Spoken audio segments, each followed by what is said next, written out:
लिंग पुराण के अनुसार भगवान शिव अविनाशी, परब्रह्म, सर्वसृष्टि के स्वामी, निर्गुण, सर्वेश्वर, विश्वंभर और संहार करता है।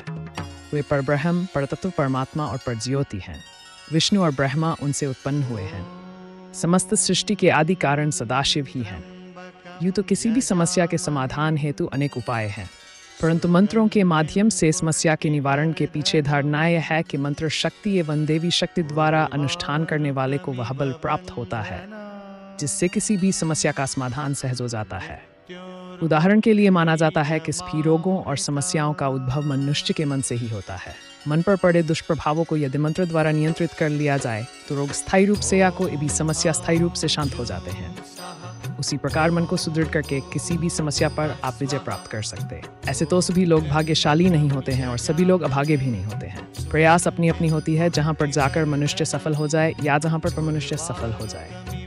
ऐसे तो बहुत सारे अनुष्ठान है, पर विश्वास और भरोसा अपनी अपनी। ऐसे ही कुछ मोती के समान कांति में, रुद्राक्ष के समान शांति में, स्फटिक के समान आभामय, मूंगा के समान ओजमय अनुष्ठान हमारे लिए हैं। शायद इन अनुष्ठान को करने से हमारे जीवन में भी कांति में, शांति में, आभा में जीवन का प्रारूप दिखने लगे। ऐसे तो जीवन में बहुत तरह के कार्य और उद्देश्य होते हैं जिसे पूरा करने की व्यग्रता हम सभी मनुष्यों में होती है। कौन सा कार्य किस विधि से, किस साधना से, किस अनुष्ठान से पूर्ण हो जाएगा, ये तो ईश्वर के सिवाय हम लोगों को पता नहीं चल पाता है। हम मनुष्य तो सिर्फ कोशिश भर कर सकते हैं, प्रयास मात्र ही कर सकते हैं, कार्य सिद्धि प्रयोग। इस अनुष्ठान को करने के लिए हमें शालिग्राम से बना एक शिवलिंग, एक रुद्राक्ष की माला, शिव विधि से पूजा किया जाने वाला पूजा की हर सामग्री, गंगाजल। साधक को चाहिए कि वह उत्तर की तरफ मुंह करके बैठ जाए और सामने शालिग्राम शिवलिंग को स्थापित कर साथ में रुद्राक्ष की माला। एक पजोट के ऊपर थाली में स्वास्तिक बनाकर उसके ऊपर शालिग्राम से बना शिवलिंग, रुद्राक्ष की माला रखें। शिव पूजा विधि विधान से पूजा अर्चना कर, जिसमें रोली, सिंदूर, अक्षत, धूप, दीप, नैवेद्य, कनेर का फूल आदि से पूजा कर शिवलिंग को पहले शुद्ध कर लें। अब नमो वीरायात्यंत बल पराक्रमाय आगच्छ आगच्छ बलिंग ग्रहान ग्रहान कार्य साध्य हुम फट। पहले इस मंत्र को 1008 बार बोलकर सिद्ध कर ले। मंत्र बोलते समय आपके मन में किसी के प्रति दुर्भावना या कोई भी नेगेटिव या गलत विचार नहीं आना चाहिए, तब तो आपका मंत्र सिद्ध नहीं हो पाएगा। मंत्र सिद्ध हो जाने के बाद आपके शरीर में वाइब्रेशन होने लगेगा, तब आप समझ जाएंगे कि आपके द्वारा किया जाने वाला मंत्र सिद्ध हो चुका है।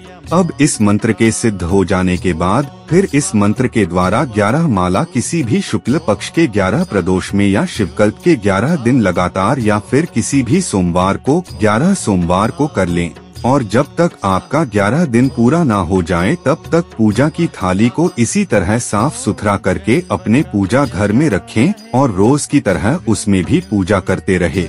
फिर अगले सोमवार को या लगातार करना है तो लगातार नियम के अनुसार या आपके द्वारा निर्धारित दिन आ जाएं, तब इसी तरह पूजा पाठ करके 11 माला का जाप कर लें। 1008 बार बोलकर सिद्ध करना सिर्फ एक ही बार है, फिर हर बार पूजा अर्चना कर 11 माला ही करना है। एक दूसरी विधि भी है, इस विधि में दिन का कोई बंधन नहीं है। किसी भी 21 शुभ सोमवार को या किसी भी शुक्ल पक्ष के 21 प्रदोष को या चातुर्मास में लगातार 21 दिन या सुविधा के अनुसार 21 दिन, सिर्फ दिन शुभ होना जरूरी है। बाकी अपनी सुविधा से दिन को व्यवस्थित कर ले। 21 माला जाप कर लें। बाकी सारा पूजा विधि शिव विधि के अनुसार ही करना है, जितना उसमें अपना तन मन लगा सकें। सिर्फ 1008 बार आप सिद्ध न करना चाहें तो ना करें। ऐसे किसी चीज में हम अपनी जितना पावर लगाते हैं, जितना शक्ति लगाते हैं, वह चीज उतना ही अच्छा निकल के आता है। लेकिन कभी कभी ऐसा होता है कि उतना मेरे लिए करना संभव नहीं होता है, तब एक दूसरा रास्ता निकालना पड़ता है।